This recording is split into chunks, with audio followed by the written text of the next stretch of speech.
નમસ્કાર મિત્રો, અમારા નવા વિડીયોમાં આપ સૌનું હાર્દિક સ્વાગત છે। આજે આપણે વાત કરીશું રાત્રે 10 વાગ્યે મુંબઈમાં એક ડૉક્ટર સાથે બનેલી સત્ય ઘટના પર।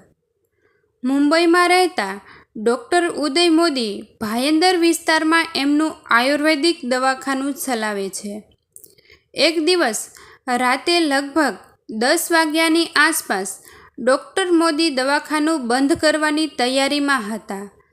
ત્યારે 82 વર્ષની ઉંમરના વૃદ્ધ દાદા દવા લેવા માટે આવ્યા। આમ તો આ દાદા એમના દવાખાને દવા લેવા માટે નિયમિત રીતે આવતા, પરંતુ આજે ડૉક્ટર મોદી સાથે વાત કરતાં કરતાં દાદા રડી પડ્યા।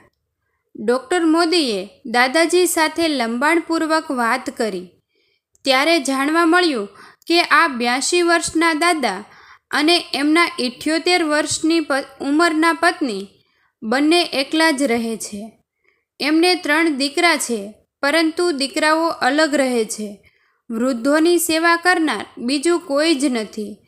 દાદી લકવાગ્રસ્ત હતા અને દાદાજીને પગનો વાહ હતો, એટલે ચાલી શકાતું નહીં। દાદાજીએ વ્યથા ઠાલવતા કહ્યું કે મારા પત્નીની હાલત એવી છે કે એ રસોઈ બનાવી શકે તેમ નથી અને બહારથી ટિફિન લાવવા માટે અમારી પાસે પૂરતી બચત નથી। ડૉક્ટર મોદીને આ વાત હલબલાવી ગઈ। ઘરે જઈને એમણે એમના પત્ની કલ્પનાબેનને આ વાત કરી। મોદી દંપતીએ એવું નક્કી કર્યું કે આપણા ઘરેથી જ આપણે રોજ એમને ટિફિન મોકલાવીએ। બીજા દિવસથી જ આ ટિફિન સેવા શરૂ થઈ ગઈ। ડૉક્ટર મોદીના પત્નીએ વધારાની રસોઈ બનાવવામાં કંટાળો બતાવવાના બદલે ઉલટાનું એમ કહ્યું કે આવા તો બીજા ઘણા વૃદ્ધો હશે જે એકલા રહેતા હશે અને શારીરિક અશક્તિને કારણે રસોઈ નહીં બનાવી શકતા હોય અથવા આર્થિક સ્થિતિને કારણે બહારથી જમવાનું નહીં મંગાવી શકતા હોય અને ભૂખ્યા રહેતા હશે। આપણે આવા બધા લોકો માટે ટિફિન સેવા શરૂ કરીએ।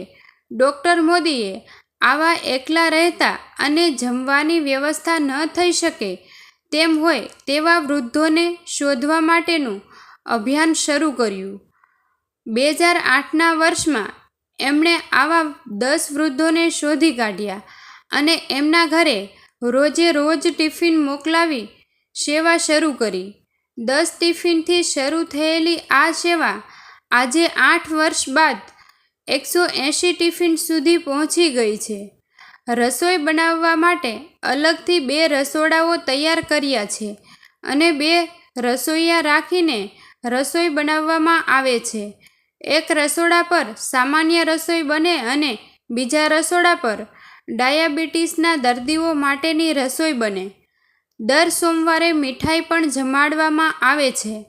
ડૉક્ટર મોદીની આ સેવા ઘણા યુવાનો પણ જોડાયા છે અને આ યુવાનો રોજે રોજ દાદા દાદીઓને ગરમા ગરમ ટિફિન પહોંચાડે છે, તેમજ એમની દવાનું પણ ધ્યાન રાખે છે। ડૉક્ટર મોદી આ તમામ વૃદ્ધોને જે દવાઓ આપે છે એનો પણ કોઈ ચાર્જ લેવામાં આવતો નથી। છેલ્લા 8 વર્ષમાં એક પણ દિવસ એવો નથી ગયો કે દાદા દાદીને ટિફિન ન મળ્યું હોય। ડૉક્ટર મોદીની આર્થિક સ્થિતિ સામાન્ય છે, એટલે મિત્રો અને દાતાઓ જે મદદ કરે તેમાંથી જ આ ટિફિન સેવા ચલાવે છે। એક ધનાઢ્ય માણસે આ સેવા કાર્ય માટે ખૂબ મોટી રકમ આપવાની ઓફર કરી, પણ શરત એ મૂકી કે આ ટિફિન સેવાની સાથે એમનું નામ જોડાવવામાં આવે। ડૉક્ટર મોદીએ વિનમ્રતાપૂર્વક એમની ઓફરનો અસ્વીકાર કર્યો અને કહ્યું કે જેમણે વૃદ્ધાવસ્થામાં મા બાપની હૃદયથી સેવા કરી છે એવા શ્રવણનું નામ જ આ ટિફિન સેવા સાથે જોડાયેલું રહેશે। આ ટિફિન સેવાનું નામ છે શ્રવણ ટિફિન સેવા।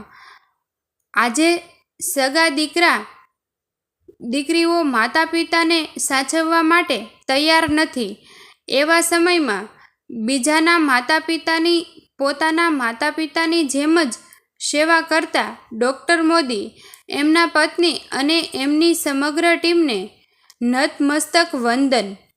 મિત્રો, આવા અનેક અવનવા વિડીયો તેમજ સત્ય ઘટનાઓ અને નવી નવી વાર્તાઓ અને ધાર્મિક કથાઓ જે દરેકના જીવનમાં ખૂબ જ ઉપયોગી બની શકે અને પ્રેરણા આપી શકે એવી વાર્તાઓ સાંભળવા માટે અમારી ચેનલમાં અંત સુધી બન્યા રહો.